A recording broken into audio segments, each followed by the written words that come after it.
All right, we are adding on to our inequalities notes. So I am just going to find the page that we were taking them on and add on. So the first thing I want you to do is kind of pause the video for a minute and just copy down this wording. I'll give you just a second to do that. Okay, now you are back and you have this all copied down. I know it's a lot. When you are solving inequalities, we're going to treat them exactly the same way that we would treat an equation. Okay, you're going to isolate the variable, you're going to simplify things.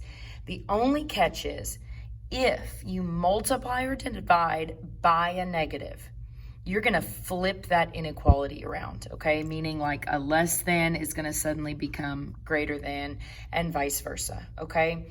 So here's why this happens. Here's why it has to flip. I've got a bunch of examples here. We can all agree that 6 is less than 8, right? Well, if I add to both sides, if I add 5 to both sides, 6 plus 5 is 11, 8 plus 5 is 13.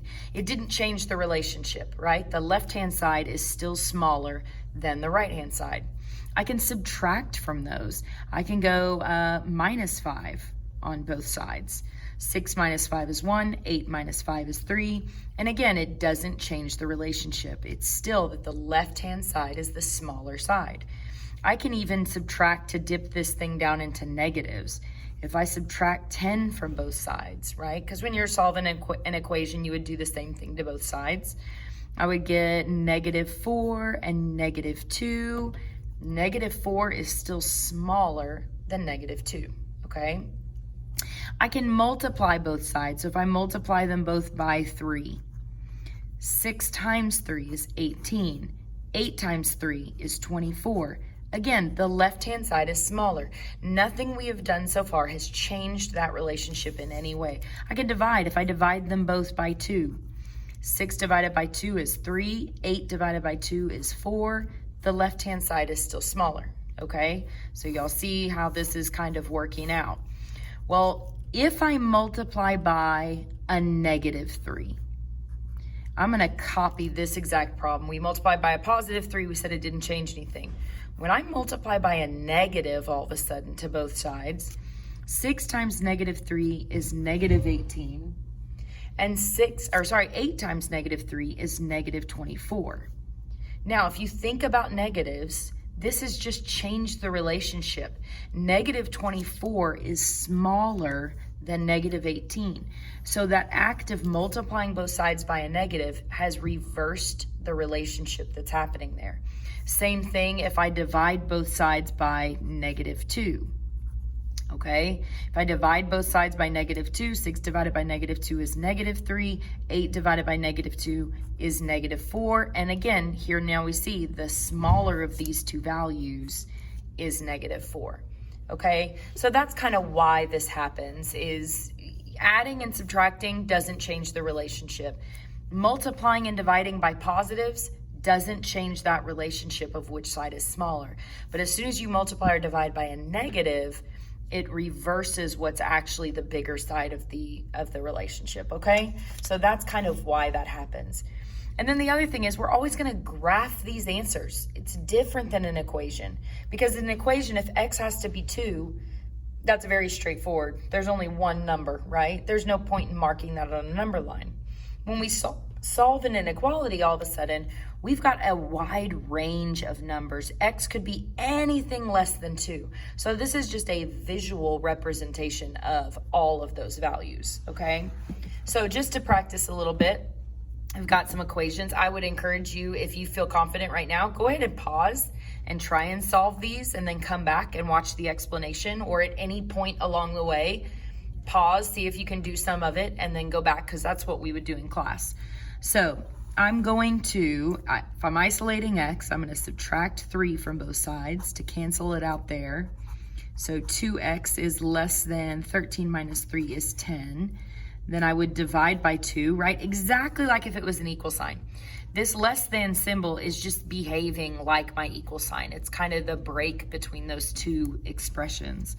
And so x is less than 5, okay? Nothing tricky, nothing weird there.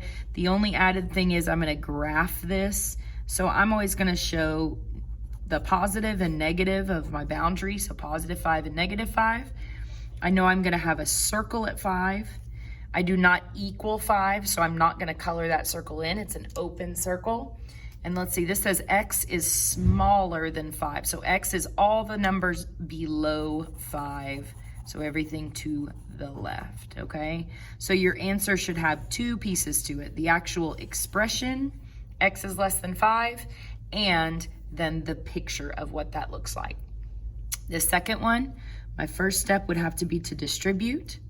So 2x minus 14 is greater than or equal to 4x. At this point, I need to consolidate. I need to move together these variables. So I'm gonna move the smaller one. And so that cancels out. I have negative 14 still over here is greater than or equal to 4x minus 2x would leave me 2x. I'm gonna divide by 2. And 14 divided by 2 is negative 7.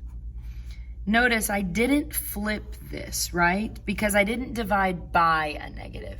Yes, there happened to be a negative in the problem, but it doesn't switch if I'm not dividing by a negative. For example, if I go back, I knew I had this there for a reason. If this was a negative 6 and a negative 8, okay, I'm gonna have to mix up my symbol now because negative 8 is smaller than negative 6. If I divide those by 2, dividing by a positive 2, okay? Negative 6 divided by 2 is negative 3.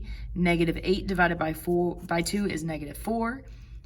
The right-hand side is still the smaller. Notice it didn't need to flip my relationship. You can start with the negative. It's this, whatever you're dividing by, that causes that change, okay? Now, sometimes we get really uncomfortable when the variable's on the wrong side. You are welcome to rearrange it just like most of you do on an equation. The problem is though, it's not just an equal sign. If you put X in front, X has to be on the small side of this inequality still, okay? Negative 7 has to be on the larger side. So if you want to reverse those so that it looks a little more familiar, that's fine.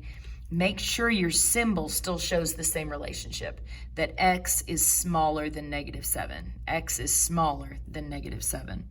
And so now, if I'm gonna graph this, I'm gonna put 7 and negative 7 on the number line. Negative 7 is my boundary. It says that it's less than or equal to, so I'm gonna color that in. And then I want X to be the numbers that are smaller than negative 7. So smaller than negative 7 would be everything over here on the left, okay? You can do it from this version too. You just have to think a little bit more. Okay, X is the small side. Negative 7 is the biggest we've got. So I want to shade the numbers that are lower than that, okay? And so then the last example, simple one step. I'm gonna divide by negative 3.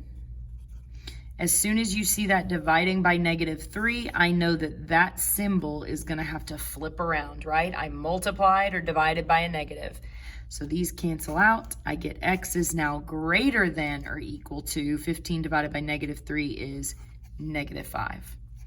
And again, when I'm graphing this, I'm gonna put 5 and negative 5 on my number line and 0. I've got a circle at negative 5. Let's see, it says it is equal to, so I'm gonna shade that in. And X is greater, X is the bigger side, so I'm gonna shade the bigger, higher side of that number line, okay?